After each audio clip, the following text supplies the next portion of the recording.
அனைத்து நண்பர்களுக்கும் வணக்கம். 12th ரிசல்ட் வந்துருச்சு. எல்லாரும் கட்டாயமா இந்த 2 விஷயம் பண்ணியிருப்பீங்கன்னு நெனைக்கிறேன். ஒருவேளை பண்ணாதவங்க, இன்னைக்கு தான் தெரிஞ்சுக்கிறவங்க, தயவு செஞ்சு அந்த 2 விஷயத்த பண்ணிடுங்க. என்ன 2 விஷயம் அப்படின்னு கேட்குறீங்களா? மொத விஷயம், 12th முடிச்ச ஆண் குழந்தையா இருக்கட்டும், பெண் குழந்தையா இருக்கட்டும், யாரா இருந்தாலுமே தொழிலாளர் நல வாரியத்துல அவங்களோட அப்பா, அம்மா பதிவு பண்ணியிருக்கணும். எதனால அப்படின்னு கேட்குறீங்கன்னா, காலேஜ் படிக்கிறதுக்கு அது பிரைவேட் காலேஜா இருந்தாலும் சரி, கவர்மெண்ட் காலேஜா இருந்தாலும் சரி, பிஎஸ்சி, பிடெக் என்ன குரூப்பா இருந்தாலும், டிப்ளமோ, ஐடிஐ என்ன கோர்ஸ் நீங்க எடுக்கிறதா இருந்தாலுமே, அதுக்கு ஒரு ஸ்காலர்ஷிப் இருக்குங்க உங்களுக்கு காலேஜ்ல. 2 இயர்ஸ் கோர்ஸாக இருந்தாலும் சரி, 4 இயர்ஸ் கோர்ஸாக இருந்தாலும் சரி, எம்பிபிஎஸ் 5 இயர்ஸாக இருந்தாலும் சரி, ஈவன் ஐஐடியில் நீங்கள் படிக்கிறதா இருந்தாலும் சரி, இந்த மாதிரி எந்த டிகிரி என்ன ஐடி டிப்ளமோ என்ன படித்தாலுமே உங்களுக்கு ஸ்காலர்ஷிப் உண்டு. இதுக்கு மெயினாக அப்பா அம்மா கவர்மெண்ட் ஜாபில் இருக்கக்கூடாது, அவ்வளோதாங்க. மற்றபடி எந்த தொழில் செஞ்சாலும், எந்த தொழிலாளராக நீங்கள் இருந்தாலும் நீங்கள் இதில் பதிவு பண்ணிக்கலாம். ஃபார் எக்ஸாம்பிளுக்கு பார்த்தீங்கன்னா, கட்டுமான தொழிலாளர்கள், அதாவது கன்ஸ்ட்ரக்ஷன் ரிலேட்டடான ஒர்க்கில் இருக்கலாம். பெயிண்டிங், எலக்ட்ரிக்கல், செங்கல் எடுக்கிறது, கட்டுறது, மேஸ்திரி, இந்த மாதிரி எந்த ஒர்க்காக வேணா இருக்கலாம். இல்லை கன்ஸ்ட்ரக்ஷன் ரிலேட்டடாக ஏதாவது ஒரு ஒர்க்கு, கம்பி வேலையாக இருக்கலாம், சிமெண்ட் ஒர்க்காக இருக்கலாம், பிரிக் ஒர்க்காக இருக்கலாம், இந்த மாதிரி எந்த ஒர்க் வேணா இருக்கலாம்.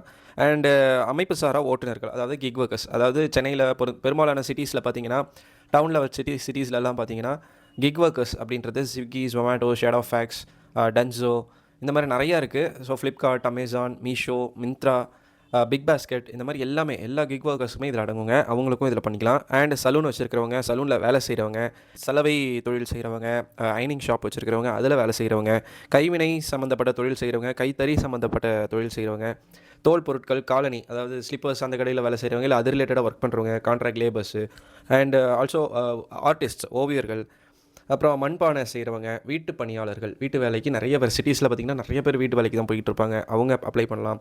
விசைத்தறி, பாதையோர வணிகர்கள், அதாவது ஸ்ட்ரீட் ஷாப்ஸ், தெருக்கடையில் இருக்கிற வியாபாரம் செய்கிறவங்க, அதில் வேலை செய்கிறவங்க, சமையல் தொழிலாளர்கள், தீப்பெட்டி தொழிலாளர்கள், இவங்க எல்லாருமே இதில் அப்ளை பண்ணிக்கங்க. உங்களோட குழந்தைங்க 12th முடிச்சிருந்தா உடனே காலேஜ் படிக்கிறாங்க, ITI, diploma, BSc, BTech, IIT, இல்லை எம்பிபிஎஸ் என்ன படித்தாலும், ஃபார்மா, என்ன கோர்ஸ் படித்தாலுமே உங்களுக்கு இதில் ஸ்காலர்ஷிப் உண்டுங்க.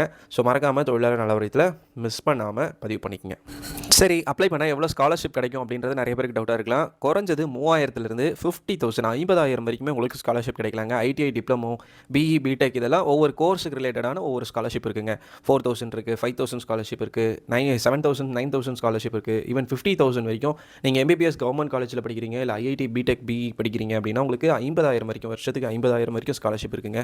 இந்த மாதிரி நிறைய ஸ்காலர்ஷிப்ஸ் இருக்குது. ஸோ மிஸ் பண்ணாமல் தொழிலாளர் நல வாரியத்தில் பதிவு பண்ணுங்கள்.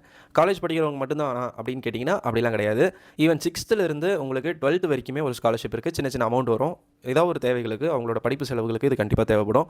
ஸோ நான் இப்போ குறிப்பிட்ட தொழிலாளர்கள், இது தவிர்த்து கடைகளில் வேலை செய்கிறவங்க, கான்ட்ராக்ட் லேபர்ஸ், ஒப்பந்த ஊழியர்கள், நிரந்தர பணியாளர் இல்லாமல் வேலை செய்கிறவங்க, சாலை ஓர பணிகள் செய்கிறவங்க, இந்த மாதிரி எல்லாருமே இதில் அடங்குங்க. ஸோ கிட்டத்தட்ட 200-250 தொழில்கள் அடங்கிய ஒரு தொழிலாளர் நல வாரியம் இது. ஸோ இதில் மிஸ் பண்ணாமல் பதிவு பண்ணிக்கங்க. கீழே இருக்க வாட்ஸ்அப் நம்பருக்கு உங்களோட பேர், ஊர், தமிழ்நாட்டில் எங்கே இருந்தாலுமே நீங்கள் இந்த வாட்ஸ்அப் நம்பருக்கு நீங்கள் அனுப்பலாம். பதிவு செஞ்சு தருவோம். அண்ட் இன்னொரு முக்கியமான விஷயம், ஒரு வீட்டில் 2 குழந்தைங்களுக்கு இந்த மாதிரி ஸ்காலர்ஷிப் பண்ணி தருவாங்க. ஈவன் ஸ்கூல் 6th படிக்கிற எந்த குழந்தையாக இருந்தாலுமே இது அப்ளிகபிள் ஆகும். ஈவன் முன்னாடியே இருந்தாலும் நீங்கள் அப்ளை பண்ணி வச்சுக்கிறது ரொம்ப நல்லது தான். சரி, முதல் விஷயம் முடிச்சிட்டோம். 2வது விஷயம் என்ன அப்படின்னு பார்த்தீங்கன்னா, ஒருவேளை உங்களோட குழந்தைகள் ஃபர்ஸ்ட் கிராஜுவேட்டாக இருக்கலாம். முதல் பட்டதாரியாக இருக்க போகிற குழந்தைங்களுக்கு கண்டிப்பாக முதல் பட்டதாரி சர்டிஃபிகேட் வாங்கியிருக்கணும். ஏன்னா அதுக்கு கவர்மெண்ட் 25,000 கிட்டத்தட்ட கவர்மெண்ட் ஸ்காலர்ஷிப் தராங்க. ஸோ அவங்களோட ஃபீஸ்லேருந்து ஒரு 25,000 கண்டிப்பாக அதில் லெஸ் பண்ணிக்க வாய்ப்பு இருக்குது. ஸோ 12th முடிச்சவங்க கண்டிப்பாக இந்த 2 விஷயம் பண்ணியிருக்கணும். பண்ணாதவங்க தயவு செஞ்சு கீழே இருக்கிற வாட்ஸ்அப் நம்பருக்கு உடனடியாக டெக்ஸ்ட் பண்ணுங்கள். உடனடியாக உங்களோட பேர், ஊர், உங்களோட குழந்தைங்க எத்தனை பேர் படிக்கிறாங்க, என்ன காலேஜ், இல்லை என்ன டிகிரியை எடுத்திருக்காங்க, இந்த மாதிரி ஒரு டீட்டெயிலை தயவு செஞ்சு மறக்காமல் கொடுங்க. உடனடியாக பதிவு பண்ணுங்கள். நன்றி. இந்த மாதிரி இன்னும் நிறைய அப்டேட் தெரிஞ்சுக்க வாய்ஸ் ஆஃப் இலியா சேனலை மறக்காமல் சப்ஸ்கிரைப் பண்ணுங்கள். நன்றி.